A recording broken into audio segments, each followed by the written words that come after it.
Bonjour les amis, je cherchais un sujet de vidéo pour vous, pour qu'on puisse continuer à parler de création de contenu, parce que c'est vraiment ça qui nous rassemble, et au-delà de ça, c'est ça qui me passionne sur cette chaîne. Et dans mon fil d'actualité, je suis tombé sur une vidéo judicieusement intitulée « Comment faire des vidéos qui cartonnent ». Et ça m'intéresse, ça m'intéresse parce que ça fait longtemps que j'ai pas vu de vidéo sur ce sujet, et donc je vais pouvoir discuter de tout ça avec vous, en partageant mon expérience de créateur de contenu. Alors, la vidéo provient de cette chaîne. Regardez, je me mets avec vous dans la vidéo, et moi, d'où je parle à propos de ce sujet, donc je vous ai classé là mes vidéos par celles qui ont fait le plus de vues. Donc j'ai fait une vidéo qui a fait 4 300 000 vues, je trouve ça marrant en fait quand je vois ça, 2 400 000 vues, 1 700 000, etc. Et donc si vous voulez, derrière ces vidéos, je dois vous avouer que j'ai une stratégie. À chaque fois, j'ai une stratégie sur comment faire des vidéos qui marchent, c'est des questions que je me pose, c'est une réflexion que j'ai, donc j'essaie de faire des vidéos qui fonctionnent bien, vous voyez. Et d'ailleurs, si vous regardez mes vidéos qui ont le mieux fonctionné, c'était en 2020. Là, mes dernières vidéos qui ont fait vraiment un carton, c'était pendant la campagne présidentielle. Et puis la vidéo que j'ai faite sur le Ballon d'Or de Benzema. Voilà, donc peut-être que ces vidéos vont continuer à grandir, mais encore, si vous voulez, pour reproduire cette méthode d'une vidéo qui ferait 4 millions de vues, il faut une conjonction de tellement d'éléments que j'aurais du mal à vous le dire. Par contre, je pense être capable de faire des vidéos de temps en temps qui vont dépasser les 400 000 vues, dépasser les 500 000 vues, et à l'échelle de ma chaîne, c'est pas mal. En tout cas, j'essaie régulièrement de tenter des coups pour arriver à faire ça. C'est de plus en plus difficile parce que le nombre d'abonnés ne compte pas. Ça, vous avez vu des youtubeurs en parler, le nombre d'abonnés ne compte pas. Ce qui compte, c'est que les algorithmes portent les vidéos, etc. Donc j'essaie de me battre contre ça. J'essaie de trouver des solutions à ça parce que c'est mon travail. Des fois, j'y arrive, des fois, j'y arrive pas, mais en tout cas, ça m'intéresse de réfléchir à ça avec vous. Et c'est dans cette optique qu'on va regarder cette vidéo donc de Pierre Money. J'imagine que c'est un pseudo. C'est un pseudo, Pierre Money? Est-ce que tu t'appelles vraiment Pierre Money? Et donc, on va regarder ça ensemble et on va en discuter. Allez, on se lance, faire une vidéo YouTube qui cartonne de Pierre Money. Bonjour les amis, comment ça va? Alors aujourd'hui nous allons voir quelque chose que l'on n'a pas encore abordé dans ce cours de YouTube. On va voir tout simplement comment faire une bonne vidéo. Alors attention, je ne parle pas ici du titre de la vidéo, attendez, juste un miniature. Truc. Non, je veux parler de l'intro. Attendez, juste un truc, parce que là je vois qu'il a le machin YouTube des... Ah mais je le connais! Ah mais je connais, je suis désolé, je te connais. En fait c'est un YouTuber qui a une chaîne pour apprendre le français, aux gens qui apprennent le français. Donc il est tout à fait légitime pour parler de ça, parce que effectivement, et oui c'est ça, c'est le français avec Pierre. Donc c'est effectivement quelqu'un qui sait de quoi il parle. C'est quelqu'un qui a fait des vidéos qui ont fait 3 500 000 vues, etc. Donc très intéressant. Alors, on va regarder la suite ensemble. L'intérieur de la vidéo, du tournage, de qu'est-ce qu'on va dire dans la vidéo, de comment on va le dire, le rythme, le décor, etc. Allez, c'est parti. Alors ça c'est intéressant parce que c'est vraiment c'est vraiment toutes les choses que je bosse pas. Le côté comment on filme, le côté le décor, etc. C'est des choses sur lesquelles je ne bosse absolument pas. Vous voyez mon décor, enfin voilà, c'est pas un décor, c'est mon bureau, vous voyez. Je suis pas en train de me mettre dans un endroit pour faire des vidéos. C'est le même endroit où je discute avec mes clients, où j'écris, enfin voilà, c'est mon bureau, ce n'est pas un décor. N'oubliez pas de vous abonner à cette chaîne si ce n'est pas encore fait et de mettre un petit like. Ouais, alors il a raison, et ça je ne vous le demande jamais. Abonnez-vous et mettez-moi un like si vous aimez cette vidéo, et abonnez-vous aussi à la chaîne de Pierre, likez-le. Allez, faites circuler un petit peu l'amour entre nous. Like si vous pensez que cette vidéo vous apporte quelque chose. On commence. Donc si vous avez bien suivi les premières vidéos que j'ai faites sur YouTube, donc j'ai expliqué que vraiment le secret, je l'ai dit dès le début du cours, la chose la plus importante c'était le taux de clics et le temps de visionnage moyen de votre vidéo. Donc pourquoi? Parce qu'en fait c'est ça qui va faire qu'il y a beaucoup de gens qui restent sur YouTube. Donc si personne ne clique sur la vidéo, évidemment on va même pas la voir, mais après c'est très important que les gens restent. Donc ces deux choses là, ce sont les deux choses que va prendre vraiment en compte le robot de YouTube si vous voulez, pour considérer que votre vidéo... Tiens, c'est marrant ce qu'il fait aussi, donc effectivement le rythme de vidéo est important. Je sais pas si vous avez vu, mais il fait zoomer et dézoomer sa caméra à chaque fois, à chaque articulation de son discours. Et donc je pense qu'il a une théorie selon laquelle si on n'est pas capable de relancer régulièrement l'attention, les gens se cassent et on peut relancer l'attention en zoomant, en dézoomant. Et ça, je vous avoue que c'est une piste que j'ai absolument pas explorée. Donc peut-être qu'il a fait des recherches et des tests qui montrent que ça fonctionne. Moi, je vous avoue que je mise tout dans les vidéos de la première chaîne. Hein, j'entends, hein, ici on s'amuse, on bricole. Mais moi, je mise tout sur le script. Je mise tout sur le rapport entre le discours que je crée et les extraits de vidéos que j'intègre. C'est de là que vient la force des vidéos. Je réfléchis absolument pas en termes de la manière dont je filme et du rythme que je donne à la mise en scène. Vidéo est bien, il va vous aider à ce que votre vidéo soit encore plus vue. Pour que le temps de visionnage soit long, c'est-à-dire que les gens regardent votre vidéo du début jusqu'à la fin au maximum, eh bien ça va dépendre en grande partie.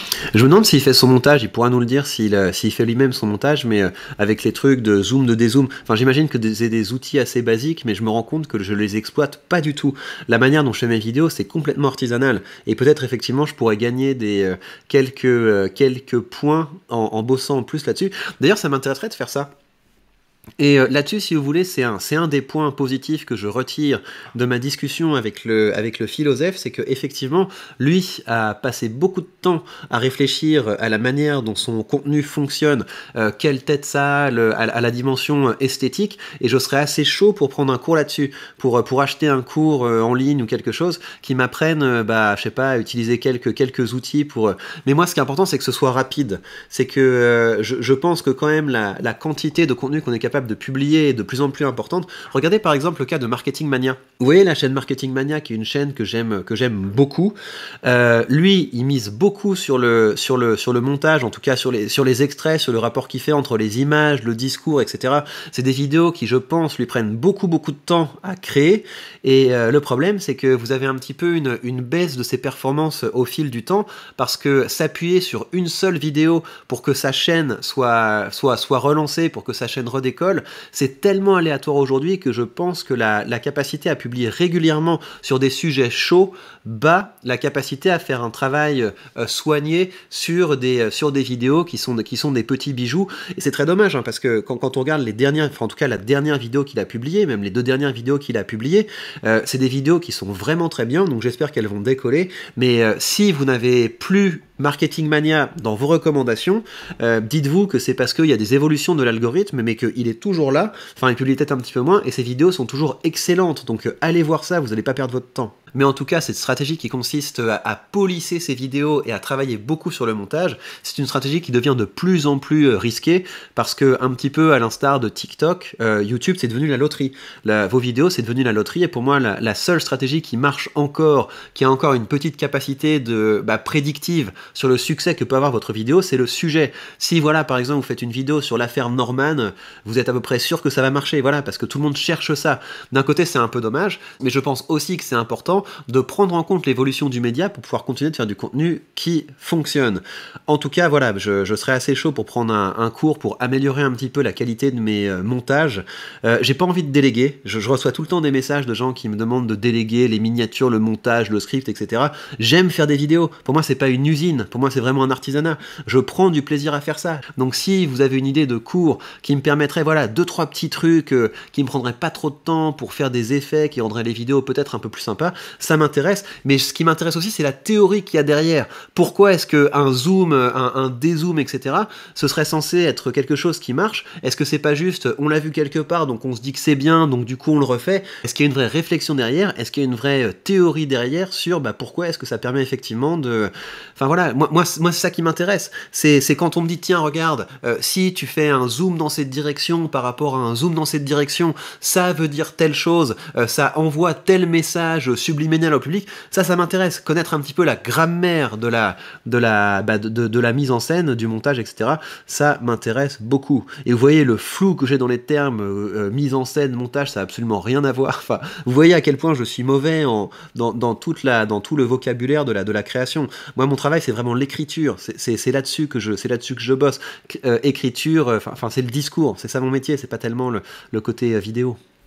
Si vous faites une bonne vidéo, ou pas. Donc on va voir 5 points et le tout premier point, c'est tout simplement de faire une vidéo qui correspond au titre et à la miniature. Alors ça veut dire quoi? Ça veut dire qu'il y a des gens qui font ce qu'on appelle du putaclic et qui mettent une miniature qui donne envie de cliquer ou bien un titre qui donne envie de cliquer. Jusque là c'est très bien, mais il faut pas que ce soit mensonger. Donc imaginez... Mais est-ce que c'est vraiment bien de faire ça? Vous voyez, donc là j'aimerais bien aussi avoir son point de vue. Le fait d'interrompre son discours par des écrans de texte, etc.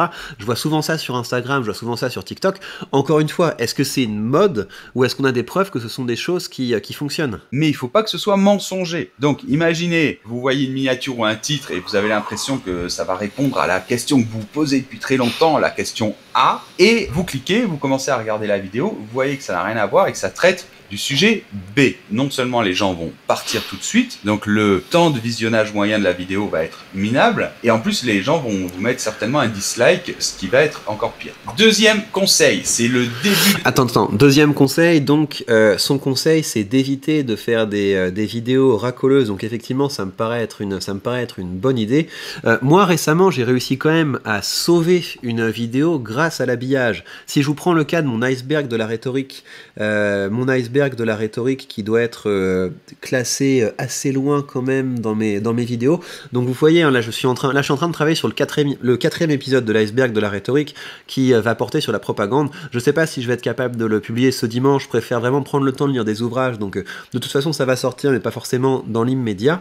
Mais donc les premiers épisodes de l'iceberg de la rhétorique ont fait quelque chose comme 20 000 vues, donc quelque chose de pas franchement génial. Et comme je trouvais ça quand même triste que ces vidéos sous-performent, vous voyez le dernier épisode, j'ai décidé de mettre Schwab et Il ne faut pas avoir peur sur la miniature. Et donc de rattacher un petit peu artificiellement ce truc que tout le monde a vu passer avec le sujet de ma vidéo pour que les gens la regardent, et ça a quand même pas mal marché parce que c'est pas trop artificiel si vous voulez, mais le cœur de ma vidéo c'est pas Schwab, le cœur de ma vidéo c'est comment fonctionnent les nudges, mais donc le fait d'avoir pris le temps de rattacher le cœur de ma vidéo à quelque chose qui est plus d'actualité, ça a bien marché, et j'ai pas l'impression d'avoir arnaqué le public, vous voyez. Alors, on va continuer ça, mais donc on retient ce point, effectivement. Ça ne veut pas dire qu'il ne faut pas chercher les sujets racoleurs. Ça veut dire qu'il faut que les gens ne se sentent pas floués, donc vous n'allez pas seulement... Enfin, vous voyez, c'est un petit peu comme mettre une nana pour vendre une bagnole, quoi. Il faut éviter que ce soit trop... donc c'est un bon conseil, on continue. La vidéo, le début de la vidéo est primordial. Une chose que vous devez arrêter de faire... Mais ça prend du temps, ces trucs, donc peut-être qu'il délègue son montage. Le fait de mettre une croix, etc., je trouve que c'est quand même beaucoup de boulot pour une vidéo qui... Enfin voilà, une vidéo tuto qui fait 130 000 vues. Il y a beaucoup de taf quand même, donc j'imagine qu'il a automatisé son processus et qu'il délègue son montage, mais waouh, il y a beaucoup de boulot derrière. C'est dire bonjour pendant 3 heures. Vraiment, le début, on le voit, avec en plus des réseaux sociaux comme TikTok qui arrivent, de plus en plus, les gens n'ont pas envie de perdre du temps. Ils cliquent, ils ont envie d'avoir l'information rapidement. Donc ne traînez pas dans le début de votre vidéo, dans l'introduction, et je vous déconseille aussi de faire des jingles, là, des intros, etc.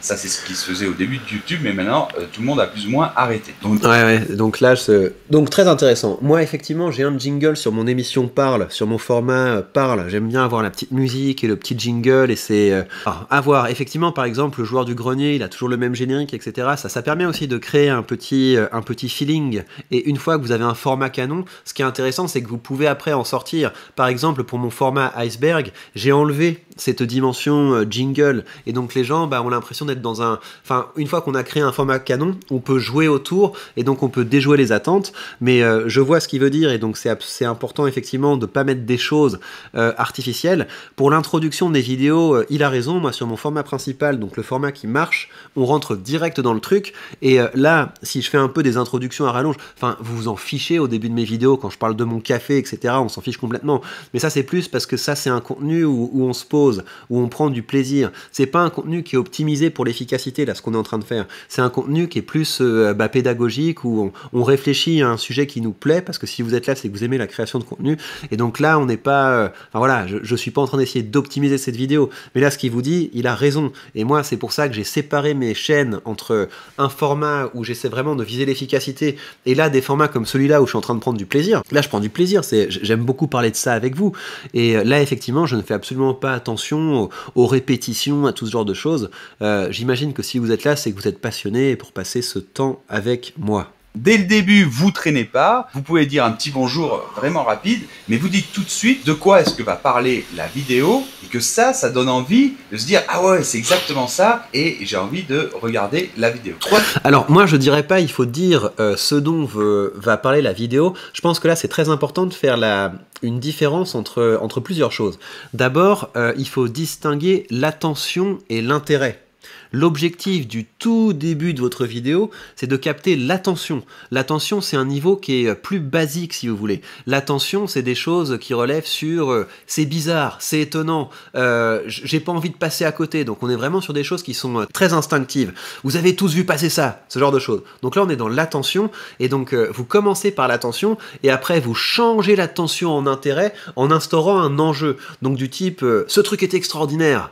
Et en plus, c'est important et ça vous concerne. Donc ce côté, il faut dire ce dont va parler la vidéo, ça c'est une introduction, et je pense que l'objectif de votre introduction, c'est plus de faire un teasing. Votre objectif, ça relève plus du teasing que, si vous voulez, de l'exposition du plan. Troisième point, le rythme. Donc évidemment, le rythme a énormément changé et YouTube a évolué, comme je vous l'ai dit. Les gens sont de plus en plus pressés, ils veulent aller direct au but et surtout, ils veulent qu'il y ait du rythme dans votre vidéo. D'ailleurs, énormément de gens, moi compris, regardent les vidéos en vitesse x2. Donc c'est pour dire que en général, on va jamais assez vite. Alors après, ça veut pas dire commencer à aller à toute allure et puis on comprend rien, etc. Il faut être ordonné, il faut dire les choses clairement et bien les dire. Mais il faut essayer qu'il y ait du rythme, d'accord? Ne répétez pas 50 000 fois les mêmes choses. Et si vous avez du mal à parler en public ou à expliquer des choses, entraînez-vous. Ou alors, vous pouvez peut-être éventuellement, ça dépend le type de vidéo, mais utiliser un prompteur. Alors, ouais, et donc ça, c'est un point qui est le prompteur, j'éviterais, moi. Je pense que c'est plus important d'intégrer son propos et de l'interpréter. Le prompteur, ça peut vous donner un côté qui est beaucoup trop mécanique. Effectivement, vous allez faire du contenu qui est beaucoup plus affûté si vous écrivez. Si vous écrivez, quand on parle, comme je suis en train de le faire ici en impro, évidemment c'est plus long, il y a des répétitions, c'est pas du tout le même rythme, et si vous voulez optimiser pour l'efficacité, là moi je conseille d'écrire tout. Si vous faites des vidéos à partir de points, vous allez sûrement après passer beaucoup de temps au montage si vous voulez que ce soit suffisamment affûté, et ce sera jamais aussi bon et aussi rythmé que si vous aviez vraiment tout scripté. Alors par ailleurs, il a raison, on va se mettre en vitesse rapide pour pouvoir aller jusqu'au bout de ce qu'il veut partager avec nous. Alors, un prompteur, c'est quoi? C'est un écran en fait sur lequel vous lisez votre texte. Donc vous écrivez tout à l'avance et comme ça, si vous avez du mal à improviser, que quand vous improvisez, vous avez tendance à vous répéter, c'est pas clair, etc. Vous écrivez tout et vous le lisez. Là aussi, il faut s'entraîner pour que ce soit naturel. Parce que si c'est pas naturel, c'est pas agréable, les gens ne vont pas aimer. Donc en fait, ça dépend aussi beaucoup de votre thématique et de votre personnalité. Parce que sur certaines thématiques, on va pas utiliser un prompteur. Par exemple, si quelqu'un fait du gaming, il est en train de jouer à Fortnite et il va pas évidemment lire un texte. Et après, ça dépend de votre personnalité. Si ça donne beaucoup plus d'être naturel comme moi, je n'utilise pas de prompteur. Je préfère être naturel, quitte à de temps en temps faire quelques petits ratés ou me répéter. Mais je trouve que c'est mieux. Mais après, voilà, ça dépend des gens. Ça peut être bien d'utiliser un prompteur si jamais vous considérez que vous n'arrivez pas à dire les choses. Ouais. Alors là, moi, je dirais autre chose que ça. Donc effectivement, vous allez avoir une personnalité de base et moi donc ma personnalité de base c'était de tout scripter. À la base je suis mauvais en improvisation, mais je pense qu'il faut aller au-delà de sa personnalité pour être plus tout-terrain. Moi ça m'a beaucoup aidé au bout d'un moment de commencer à lâcher mon format canon et de faire des formats plus React, et également de pouvoir faire des lives. Et je pense que pour avoir une bonne œuvre de créateur, il faut être capable de faire du bon format scripté, parce que effectivement les gens qui disent moi j'ai plutôt une personnalité de faire tout un petit peu au freestyle tout en impro, peut-être que ces gens-là pourraient faire du contenu qui est beaucoup plus affûté et beaucoup plus efficace s'ils faisaient un travail de scénarisation. En plus je pense que Pierre il doit faire des tutos, donc si c'est de l'apprentissage du français, on est effectivement sur du contenu pédagogique, mais s'il se met à faire des études de cas, des analyses, je sais pas moi, c'est ces Français qui ont marqué l'histoire, ou l'incroyable histoire de la langue française, etc., où il va devoir scénariser, là il va falloir faire un travail qui ressemble plus à un travail d'auteur et ensuite un travail d'acteur qu'à quelque chose qui est, bah voilà, je suis le prof devant vous qui fait une conférence, qui improvise. Donc vous avez effectivement quelque chose à la base qui va plus vous rapprocher de quelque chose de préparé ou de quelque chose d'improvisé, et moi je vous encouragerais à développer ce sur quoi vous n'êtes pas encore bon, parce que on ne sait pas comment les réseaux vont évoluer. Peut-être que demain, faudra être absolument sur Twitch parce que YouTube ne fonctionnera plus. Peut-être qu'au contraire, il va falloir faire des choses qui vont être beaucoup plus cadrées, beaucoup plus scriptées. Donc vous avez intérêt à élargir votre gamme au maximum pour ne pas être tributaire d'un changement complet des usages, de la culture et de la technologie. Assez de rythme, si vous avez du mal et que vous avez tendance à trop vous répéter, etc. Vous écrivez tout, c'est clair et net, et comme ça, pas de problème. Alors le rythme, c'est aussi une question du montage de la vidéo. Bon, le montage, c'est tout un métier, d'accord? Donc évidemment, si au début, vous n'avez pas le budget et c'est vous qui devez faire le montage, essayez au moins de faire des coupes qui permettent de donner un petit peu de rythme, d'accord? Et d'enlever tous les éléments qui vous semblent superficiels et pas utiles. Peu importe s'il y a des transitions extraordinaires dans vos coupes, dans votre vidéo, peu importe qu'il y ait des effets spéciaux, on s'en fiche de ça. Par contre, faites attention de transmettre un certain rythme dans votre vidéo, et ça se joue aussi au montage. Enfin, une dernière chose par rapport au rythme, n'oubliez pas que c'est pas non plus TikTok, d'accord? TikTok ou les shorts sur YouTube ont leur code à eux, et en général, une vidéo sur YouTube qui va durer, je sais pas, 10 minutes, évidemment que ça va pas avoir le même rythme. Souvent les gens, s'ils sont là pour 10 minutes, surtout si vous expliquez quelque chose, c'est normal aussi d'avoir le temps d'expliquer, de développer. Ça, c'est une chose. Il change tout le temps, hein. Il est tout le temps en train de changer. Donc dites-moi si vous trouvez que c'est agréable, si vous trouvez que ça vous aide, ou alors si vous faites pas attention, mais c'est quand même intéressant qu'il y ait une réflexion derrière ces vidéos selon laquelle il faut absolument que ça bouge. Il faut absolument que ça bouge, que ça zoome, que ça dézoome, etc. C'est assez étonnant, et je sais pas si j'ai envie de dépenser de l'argent là-dedans. Je ne sais pas, dites-moi. Aller droit au but. Il ne faut pas répéter 50 000 fois les mêmes choses. Allez, quatrième point, on va parler justement maintenant du matériel. Donc le matériel que vous allez pouvoir utiliser pour faire vos vidéos. Alors moi, à l'époque où j'ai commencé YouTube, les téléphones portables, c'était vraiment pas la qualité qu'il y a aujourd'hui, et c'était un peu compliqué de filmer avec son téléphone portable. Alors aujourd'hui, c'est complètement différent. Si vous avez un téléphone portable correct, vous pouvez tout à fait commencer avec votre téléphone portable. Alors moi, qu'est-ce que j'utilise? J'utilise un Canon Reflex. Je sais même plus le modèle, c'est 720. Je crois qu'il n'existe plus maintenant parce qu'il est un petit peu vieux. Enfin voilà, c'est la gamme des réflexes. Ce n'est pas du tout un appareil extraordinaire, une caméra extraordinaire, parce que pour faire ce que je fais, franchement, je suis même pas en extérieur. Il y a vraiment pas besoin d'avoir une caméra extraordinaire. Par contre, évidemment, si vous êtes sur YouTube, n'oubliez pas qu'il vous faut un format 16:9. Donc réglez bien votre caméra, votre téléphone pour que ce soit du 16:9. Par contre, par rapport à l'image, ce qui est très important, c'est la lumière. Alors ça, c'est super important. Donc évidemment, si vous êtes en extérieur, c'est pas très grave, évitez de vous mettre à contre-jour. Mais si vous êtes en intérieur, il va vous falloir des spots. Parce que ça change tout. Moi, qu'est-ce que j'ai? Je vous mettrai toutes les références, je vous montrerai. J'ai en fait deux spots assez puissants qui m'éclairent, des spots avec des genres de parapluies. Et après, j'ai deux autres spots un petit peu plus sur le côté qui éclairent vers le plafond qui est blanc et qui donc reflètent vers derrière pour éclairer aussi le fond. Qu'est-ce qui se passe si vous éclairez pas du tout le fond et que vous êtes très proche du fond? On va voir des ombres. C'est pas très grave, d'accord? Mais voilà, c'est mieux de pouvoir éclairer le fond. Et moi, j'éclaire indirectement en passant par le plafond. Donc quel type de spot? En fait, il y en a plein. En général, plus c'est puissant, mieux c'est. Donc maintenant, ce qui se fait beaucoup, ce sont ces cercles là qui se mettent autour de la caméra. Donc ça, c'est très bien. Souvent, les gens ils pensent que parce qu'ils ont du super matos, ils vont avoir une meilleure image et surtout que la vidéo va être mieux. Bah non, c'est pas ça. Donc il faut un minimum de qualité. Mais ce qui est important, c'est le sujet que vous allez traiter, c'est comment vous allez le développer, comment vous vous exprimez, c'est le rythme, etc. Pour rester dans Ouais, donc moi je pense que il y a le point que j'ajouterais à ça qui est assez important, c'est qu'il y a des gens qui se retiennent de commencer à faire des vidéos pour des raisons de technologie. Et la technologie, effectivement, c'est important. Moi, je pouvais produire beaucoup moins de vidéos à l'époque où, là, vous voyez, j'ai un format qui est vraiment basique. Ce que j'utilise là, c'est une webcam. J'achèterais peut-être une webcam un petit peu mieux à terme pour que vous ayez une meilleure image. J'ai un micro qui est d'assez bonne qualité. Avant, je devais m'asseoir dans un fauteuil, j'avais ma caméra en face de moi. Après, je devais transférer les vidéos de la carte mémoire vers l'ordinateur, importer, etc. Des fois, j'avais des problèmes pour capter le son, c'était tout un bazar. Là, c'est super simple, quoi. Je m'assois, je filme, je vous montre mon écran, les trucs que j'ai envie de vous montrer, et ensuite, j'ai juste à passer le fichier d'un endroit à un autre. Je fais très peu de montage et c'est terminé. Donc, effectivement, le matériel, ça peut avoir un impact déterminant sur la vitesse, pas seulement sur la qualité, sur la vitesse à laquelle vous allez pouvoir produire des vidéos. Et moi, je pense que c'est ça qui est important aujourd'hui. Je pense que c'est la vitesse de production est importante, et surtout, ne vous mettez pas trop de barrières technologiques. Faites un choix, arrêtez de vous demander, ouais, est-ce qu'il faut que je prenne le modèle 1, le modèle 2, le modèle 3, etc. La technologie, c'est jamais une bonne raison pour se retenir de se lancer. L'important, c'est de commencer à faire, et puis après, vous allez identifier des manques, vous allez identifier des besoins, et vous pourrez réfléchir un petit peu en termes de technologie, mais commencez par faire, et puis après, vous pourrez parfaire. L'image. Le fond, c'est assez important et je vous conseille d'avoir un fond plutôt clair, à moins que ce soit un sujet où c'est plus cossu, et alors vous pouvez avoir un fond un petit peu plus sombre. En général, c'est plus simple d'avoir une bonne lumière, une bonne luminosité, une bonne image si vous avez un fond clair. Alors pas la peine de trucs de dingue, moi j'ai quelques étagères Ikea, et puis voilà, j'ai mis quelques décorations, je change de temps en temps, et voilà, vous pouvez être soit debout, soit assis, peu importe, avec le micro, ça peut être soit un micro-cravate. Il a fait un décor, c'est un décor, ok. Ok, donc il a un studio. En fait, il a un studio, c'est marrant. Moi, j'aurais pas fait avec. Enfin, c'est pas que j'aurais pas fait, c'est que mon bureau me sert de studio, mais donc apparemment, il a fait ça. En tout cas, j'aime bien cette vidéo. Vous avez vu, j'aime bien cette vidéo, c'est assez chouette. Allez vous abonner à la chaîne Pierre Monet là pour avoir des petits tutos. C'est une très bonne idée. Des choses qui sont assez basiques, mais je pense que ça peut être utile pour beaucoup de monde. pas de soit un micro comme ceci. Le micro c'est quand même assez important, il faut que votre son soit bon. Si le son est tout pourri, ça peut être assez désagréable, surtout qu'il y a beaucoup de gens qui écoutent au casque et donc ça peut être assez désagréable. Donc micro, comme je vous l'ai dit, le modèle c'est pas très grave. Moi j'aime bien utiliser une perche comme ça avec un micro comme ceci. Pourquoi j'aime bien ce micro? Je vous mettrai les références parce que en fait je le branche directement à l'ordi, j'ai mon ordinateur qui est là et j'ai le script, évidemment on coupe dans le montage, vous le voyez pas mais je peux jeter des coups d'œil et je le branche directement à Audacity qui est un programme pour enregistrer le son. Et du coup ça enregistre directement sur l'ordinateur. Donc j'ai pas besoin, c'est pas compliqué, j'ai pas besoin d'une machine supplémentaire, ça va directement dans l'ordi. Après je le transforme en MP3 et je envoie pour le montage. Mais avant pendant très longtemps j'utilisais un micro cravate, c'est très bien aussi. Il y a plein de modèles, c'est pas très cher et avec une petite machine qui enregistre en format MP3. Il y a des gens qui préfèrent ne pas avoir de fil, d'accord, donc ils ont un genre de micro cravate sans fil. Comme vous préférez, moi j'avais un fil directement parce que moi j'avais pas de problème de batterie, si jamais il y a plus de batterie et tout ça. Donc j'essayais d'éviter qu'il y ait des problèmes parce que quand vous devez refaire toutes vos vidéos, c'est assez embêtant et ça fait pas mal à râler. Alors ensuite, ouais, ça m'a fait rager ça. Il y a beaucoup de fois où j'ai ragé, ou même avec le système que je suis en train d'utiliser, où j'avais pas sélectionné le bon micro et du coup je me trouve avec le son de la webcam ou avec le son de l'ordinateur, etc. Et quand on a parlé pendant 20 minutes, cauchemar, cauchemar, mais ça va en fait, vu la vitesse à laquelle je fais les vidéos, maintenant c'est moins grave, mais au début, bref, faites très attention. Faites très attention à faire des checks au fur et à mesure de vos vidéos.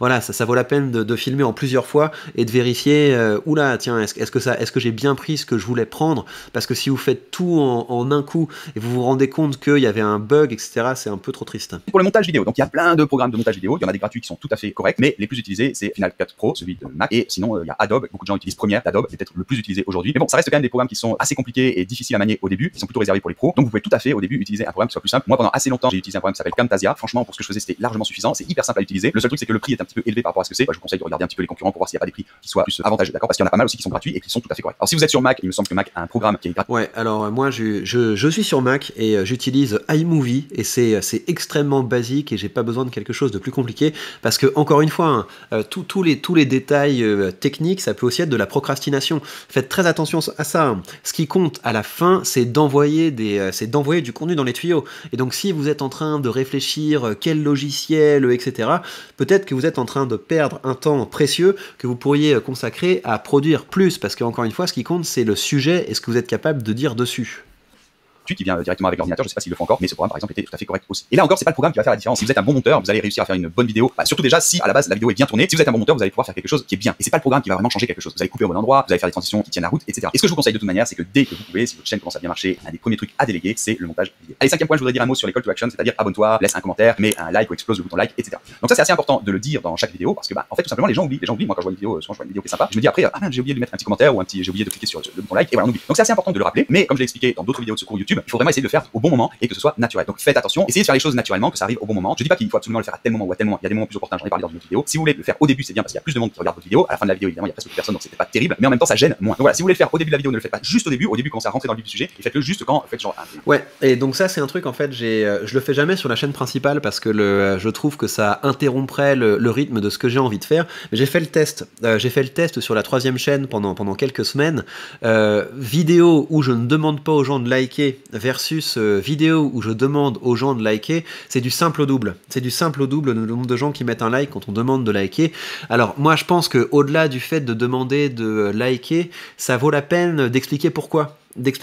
C'est que à un moment il faut que votre public comprenne que finalement s'il vous porte, il se porte aussi un peu parce qu'il y a quelque chose au niveau de ce que vous êtes en train de créer qui les aide. Vous savez, moi si je dois vous faire mon appel à l'action, moi mon objectif c'est qu'un maximum de gens osent créer, développent une expertise et la partagent dans des contenus qui sont efficaces. Parce que si on fait ça, on crée un écosystème où il y a plus de connaissances qui circulent, où il y a des créateurs qui sont plus heureux, qui sont plus sûrs d'eux, et ça va nous faire gagner des points d'intelligence en tant que civilisation.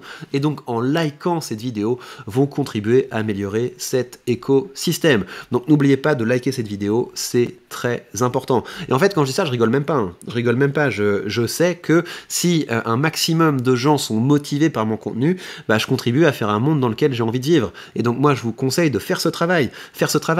Si vous voulez que les gens n'aient pas seulement un rapport utilitaire à votre contenu, qui viennent pas seulement pour se servir, mais aussi pour servir quelque chose qui les dépasse, pour servir une cause, eh bien c'est important de réfléchir à ça. Dans quel monde vous avez envie de vivre? Et moi j'ai envie de vivre dans un monde où les créateurs sont plus heureux, plus compétents et où l'intelligence et la culture circulent. une petite transition. Et donc, allez vite. Mais grosso modo, ne cassez pas votre rythme. Les gens n'ont pas de patience et partent très vite. Voilà. Donc, à propos, n'hésitez pas à exploser le bouton like si vous aimez cette vidéo. Allez, petite conclusion. Donc, vous l'aurez compris, en fait, c'est pas parce que vous avez acheté du matos incroyable ou c'est pas parce que vous avez une image de dingue ou parce que vous avez investi dans ci ou dans ça que votre vidéo va avoir du succès. Mais ce qui va faire finalement la différence, c'est le sujet que vous allez choisir. Si c'est un sujet que les gens cherchent et surtout si il est bien traité. C'est-à-dire si vous répondez aux questions que se posent réellement les gens. Si vous... En fait, c'est là que c'est important de toujours savoir d'où le créateur parle. Et donc là, on a effectivement quelqu'un qui a fait marcher une chaîne YouTube sur une, sur une chaîne do it yourself, sur une chaîne de tutoriels sur l'apprentissage du français. Et donc effectivement là-dessus, vu que c'est pas quelque chose qui est connecté à l'actualité, le sujet et la manière dont il est traité va être déterminant. Moi, depuis mon expérience, je vous dirais autre chose.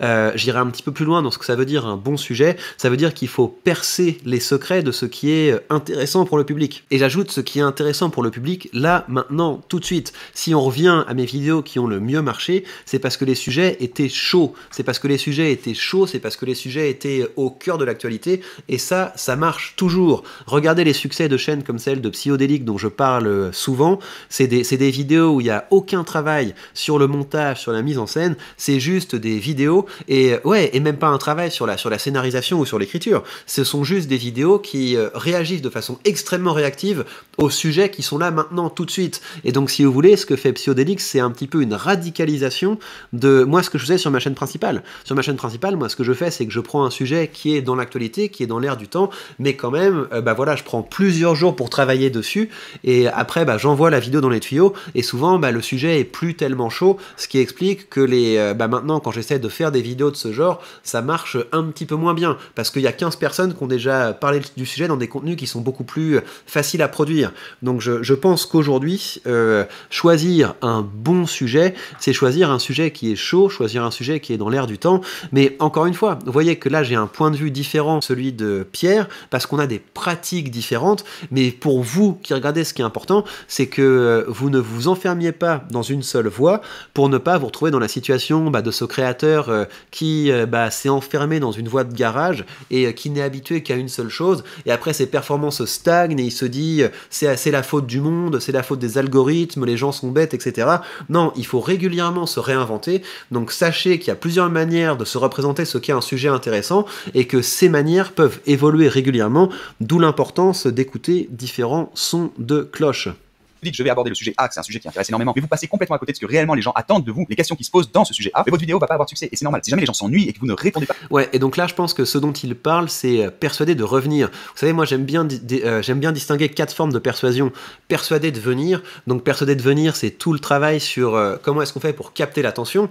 Persuader de rester, comment est-ce qu'on fait pour changer l'attention en intérêt. Persuader d'agir, donc comment est-ce qu'on fait un appel à l'action pour que les gens like, comment est-ce qu'on fait un appel à l'action pour que les gens enchaînent sur une autre vidéo, pour qu'ils rejoignent, je sais pas moi, vous avez mon canal Telegram sous cette vidéo d'ailleurs, donc comment est-ce qu'on fait pour que les gens rejoignent votre canal Telegram ou votre newsletter. Donc ça, c'est persuader d'agir, et il y a le persuader de revenir, et persuader de revenir, il y a des choses comme ça effectivement. Il faut que les gens n'aient pas le sentiment de s'être fait arnaquer, il faut que les gens aient le sentiment de s'être fait édifier, et il faut également qu'il y ait un côté, les gens entrent en écho avec vos valeurs, avec votre univers, et ils ont envie de pouvoir re-rentrer dans cet univers, et c'est aussi pour ça qu'ils vont revenir, parce qu'ils ont bien apprécié, au-delà du sujet, au-delà de la manière dont on l'avait traité, ils ont bien apprécié l'expérience, ils ont passé un moment agréable, et ça peut venir de plein de choses, parce que, je sais pas, vous êtes sympa, parce que vous êtes drôle, parce que vous êtes surprenant, parce que vous avez un bel univers, enfin voilà, il y a tout un tas de choses qui rentrent là-dedans, et donc ceux qui le disent, bien traiter le sujet, ça rentre pour moi dans cette catégorie de la persuasion, à savoir persuader de revenir.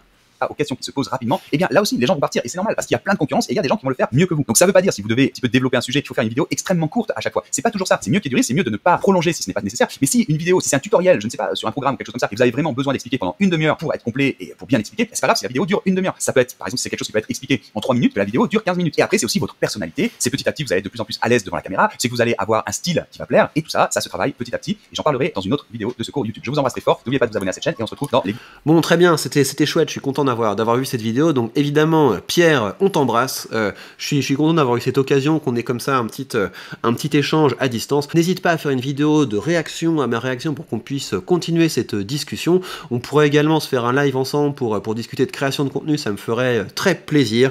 Voilà, il me semble qu'on a, enfin c'est pas il me semble, je suis à peu près sûr qu'on a échangé par email, et tu m'avais dit d'ailleurs que tu étais passé d'une chaîne principale où tu faisais des tutos à une chaîne plus business. Et je suis content d'avoir pu, par ce hasard des algorithmes, regarder de plus près ce que tu fais.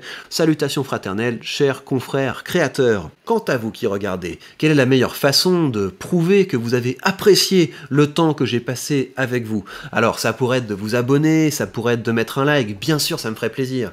Mais ce qui me ferait le plus plaisir, c'est que vous alliez créer un contenu, maintenant. Vous pouvez le mettre sous cette vidéo si vous le souhaitez, et ça me fera très plaisir de voir que vous êtes passé à l'action. Prenez bien soin de vous, et on se retrouve très vite pour de prochains contenus.